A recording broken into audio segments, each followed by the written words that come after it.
Hello sailors, welcome to Warships 101. If you haven't seen my channel trailer, my name is Yuki and I am a huge naval warfare nerd.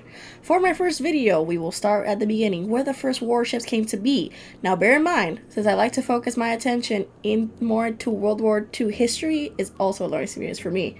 Where did warships begin? What does the rivalry between England and France have to do with it?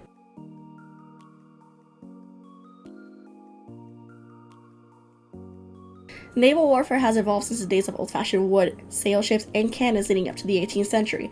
Once iron became a viable protection source in the 19th century, we saw the rise of steam-powered metal warships. The first ironclad ships were the FS Glory, part of the French Navy in 1860, and the Royal Navy's HMS Warrior in 1861. Glory was laid down in March 4th, 1858. She was not launched until November of 1859 and completed August 1860. Designed by the naval architect Henri Dupuy-de-Long, she displaced at 5,618 tons and was 256 feet long, and an almost beam of 60 feet tall with a top speed of 13 knots. Her armament as built consisted of 36 164mm or 6.5 inches MLE 1858 rifled muzzle loading guns. After her first and only retrofit in 1868, she was armed with 6 240mm or 9.4 inches MLE 1864 breech loading guns and two 192mm 7.6 inches MLE 1866 breech loading guns.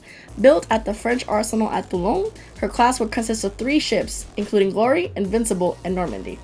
The initial design would have her wooden hull encased within iron and propulsion via internal steam engine, with 3 massive sails that completed her profile. Unfortunately, the lack of iron plating industrial manufacturing in France was limited, so she was given a thicker wooden hull of 17 inches and covered in iron plating only of 4.5 inches. This led to her not being a true iron-hulled vessel, but only an ironclad vessel. It did not help either that Napoleon III basically rushed the design and built the building of the ship. However, despite his insistence, the British had also ordered 2 ironclad and 4 iron-hulled ships. With the launch of HMS Warrior, an iron-hulled ship of the line, Glory herself became obsolete, her rule as mistress of the sea lasting only a full year.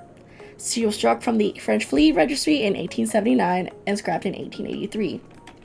HMS Warrior, built by Thames Ironworks and Shipbuilding Company in Blackwell, London, she was laid down August 1859, launched December 29, 1860, and commissioned August 1, 1861. A Warrior-class armored frigate, she displaced at 9,137 tons, 420 feet in length, and 58 feet tall, with a simple maximum speed of 14 knots. She was armored with 26 smoothbore muzzle-loading 68-pounder 206mm 8-inch guns, 10 rifled breech-loading 110-pounder 178mm 7-inch guns, and 4 rifled breech-loading 40-pounder 121mm 4-inch guns.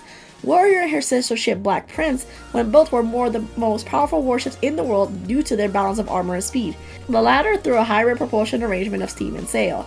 By 1871, HMS Warrior was no longer the pride of the British fleet, and her roles were reduced to Coast Guard and reserve duties. Eventually, she was decommissioned and preserved as a museum ship.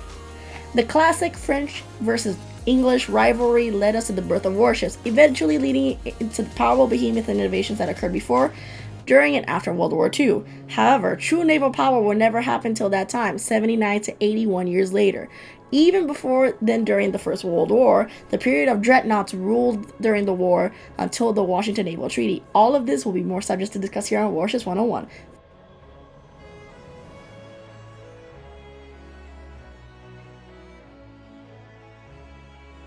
Fair winds and fellow seas. Right. Okay. All of these will be more subjects to discuss. Okay. All of these will be more subjects to come.